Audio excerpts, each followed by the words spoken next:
सोचिए, एक सुबह एक पल पहले तक सब कुछ बिल्कुल सामान्य था। सरहद पर व्यापारी अपनी ट्रक खड़ी किए हुए थे। तीर्थयात्री कैलाश मानसरोवर की तरफ बढ़ रहे थे। सुरंग के अंदर मजदूर अपने काम में जुटे थे और अगले ही पल पहाड़ों से एक ऐसी दीवार उतरी जिसने कुछ ही मिनटों में सब कुछ अपने साथ बहा लिया। ये कोई फिल्म का सीन नहीं था, ये नेपाल और तिब्बत की सरहद पर 26 अगस्त 2026 की सुबह की हकीकत है। हेलो दोस्तों, मैं हूँ शाज़िया सुल्ताना। मेरे चैनल में आपका फिर से स्वागत है। दोस्तों, आज हम समझेंगे कि आखिर इस तबाही की असली वजह क्या थी। 13 महीने पहले जो चेतावनी मिली थी उसका क्या हुआ, और ये सैलाब सिर्फ नेपाल तक ही सीमित क्यों नहीं है, भारत पे भी इसका असर कैसे पड़ रहा है। बात शुरू होती है 26 अगस्त की सुबह करीब 8:30 बजे। तिब्बत की तरफ से आने वाली भोटे कोशी नदी, जिसे लेंदे खोला नाम की एक छोटी सहायक नदी मिलती है, वहाँ अचानक कुछ बदलता है। चश्मदीदों के मुताबिक ऐसी घड़घड़ाहट सुनाई दी जैसे कोई बम ब्लास्ट हुआ हो। असल में वैज्ञानिकों के मुताबिक ऊंचाई पर मौजूद एक ग्लेशियर का बर्फीला हिस्सा टूटकर नीचे गिरा, नदी के रास्ते को अस्थायी तौर पर बर्फ और मलबे से रोक दिया। जैसे ही यह अस्थायी दीवार टूटी, ऊपर जमा हुआ सारा पानी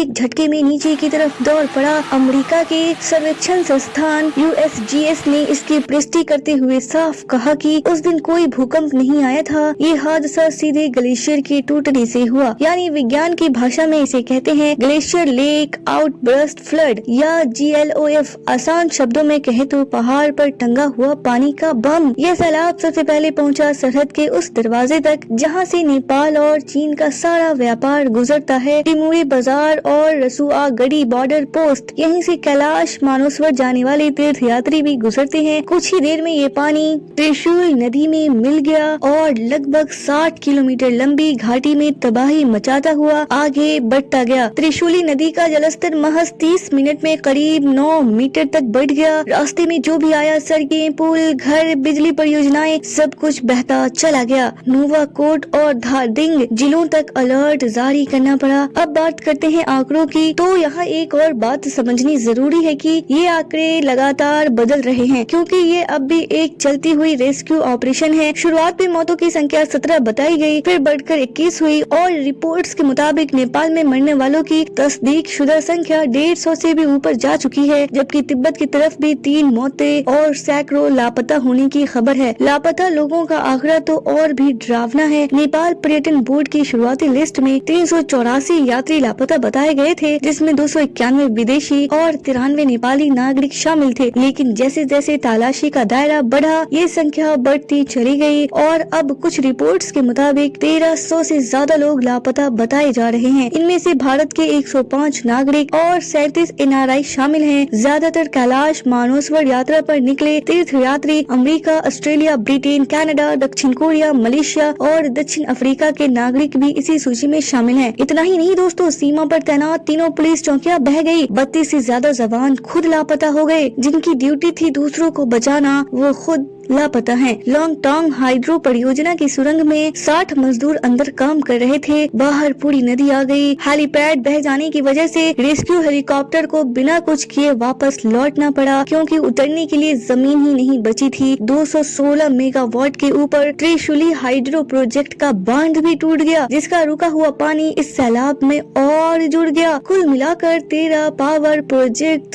ठप हो गए। अब सवाल ये उठता है कि क्या ये हादसा अचानक हुआ या इसकी चेतावनी पहले ही मिल चुकी थी? और जवाब है, चेतावनी मिल चुकी थी। ठीक 13 महीने पहले जुलाई 2025 में इसी भोटे कोशी और लेंदे नदी में इसी तरह की बाढ़ आई थी। तब 9 लोगों की मौत हुई थी, 19 लापता हुए थे और नेपाल चीन को जोड़ने वाला मीतेरी पुल भी बह गया था। उस समय नेपाल के हाइड्रोलॉजी और मौसम विभाग ने सैटेलाइट डेटा के आधार पर साफ तौर पर लिखा था कि ये हादसा एक ग्लेशियर लेक के फटने की वजह से हुआ और ये दोबारा हो सकता है। International centre for integrated mountain development ने भी इसी तरह की चेतावनी दी थी। और दोस्तों, नेपाल के बाढ़ सुधार विभाग के अधिकारियों ने खुद माना कि तिब्बत की तरफ से इस बार भी कोई पहले से सूचना नहीं मिली है और उन्हें बाढ़ का पता तब चला जब पानी पहले ही आगे बढ़ चुका था। यानी पिछले साल कुदरत ने एक रिहर्सल किया था, इस साल उसी जगह असली हमला हुआ। घटना के बाद चीन के राष्ट्रपति शी जिनपिंग ने तिब्बत की तरफ लापता लोगों लोगों की तलाश के लिए हर मुमकिन कोशिश करने का आदेश दिया और आपदा की निगरानी व चेतावनी व्यवस्था मजबूत करने की बात कही। तिब्बत में करीब 800 आपातकालीन कर्मी और 150 वाहन रेस्क्यू में लगाए गए हैं। नेपाल में भी 5000 से ज्यादा सेना और पुलिस के जवान बचाव कार्य में जुटे हैं। भारत ने भी करीब 10 टन राहत सामग्री भेजी है, जिसमें कंबल, दवाइयाँ, खाने का सामान और सोलर लैंप शामिल है। अब बड़ा सवाल ये है कि ये सिर्फ नेपाल की समस्या क्यों नहीं है, क्योंकि भोटे कोशी नदी आगे चलकर त्रिशूली नदी से जुड़ती है और यही जल तंत्र भारत में गंडक, बागमती और कोसी नदियों के रास्ते उत्तर प्रदेश, बिहार और पश्चिम बंगाल होते हुए बांग्लादेश तक पहुंचता है। यानी हिमालय में हुई एक घटना का असर सैकड़ों किलोमीटर दूर बैठे लोगों तक पहुंच सकता है और यहीं पर जलवायु परिवर्तन की भूमिका सामने आती है। साइंटिस्टों के मुताबिक नेपाल पिछले 3 दशकों में अपनी बर्फीले इलाकों का करीब 1/3 हिस्सा खो चुका है। जैसे जैसे तापमान बढ़ता जा रहा है, ग्लेशियर तेजी से पिघल रहे हैं और ये पिघला हुआ पानी बचने के लिए मुश्किल से चंद मिनट होते हैं। इसलिए आज जो सवाल खड़ा है वो सिर्फ इतना नहीं है कि ये हादसा कैसे हुआ, बल्कि ये है कि जब एक बार चेतावनी मिल चुकी थी तो सैकड़ों जिंदगियां फिर भी उसी रास्ते पर क्यों छोड़ी गई? क्या हिमालय की हर संवेदनशील घाटी में 24 घंटे काम करने वाला निगरानी तंत्र होना चाहिए, जो ग्लेशियर, झीलों और नदियों के जलस्तर पर नजर रखे और गांव के आखिरी इंसान तक चेतावनी पहुंचाए? क्या नेपाल, भारत और चीन के बीच रियल टाइम डेटा साझा करने की कोई ठोस व्यवस्था होनी चाहिए? ये सवाल अब सिर्फ किताबी नहीं रही, क्योंकि जवाब में सैकड़ों जिंदगियां जुड़ी हैं। ये हादसा हमें एक बार फिर याद दिलाता है कि हिमालय सिर्फ पहाड़ नहीं है, ये एशिया की जीवन रेखा है और जब ये जीवन रेखा बदलती है तो उसका असर सरहदों को नहीं मानता, पूरी जिंदगियां तबाह कर देता है। उम्मीद है आपको ये वीडियो पसंद आया होगा।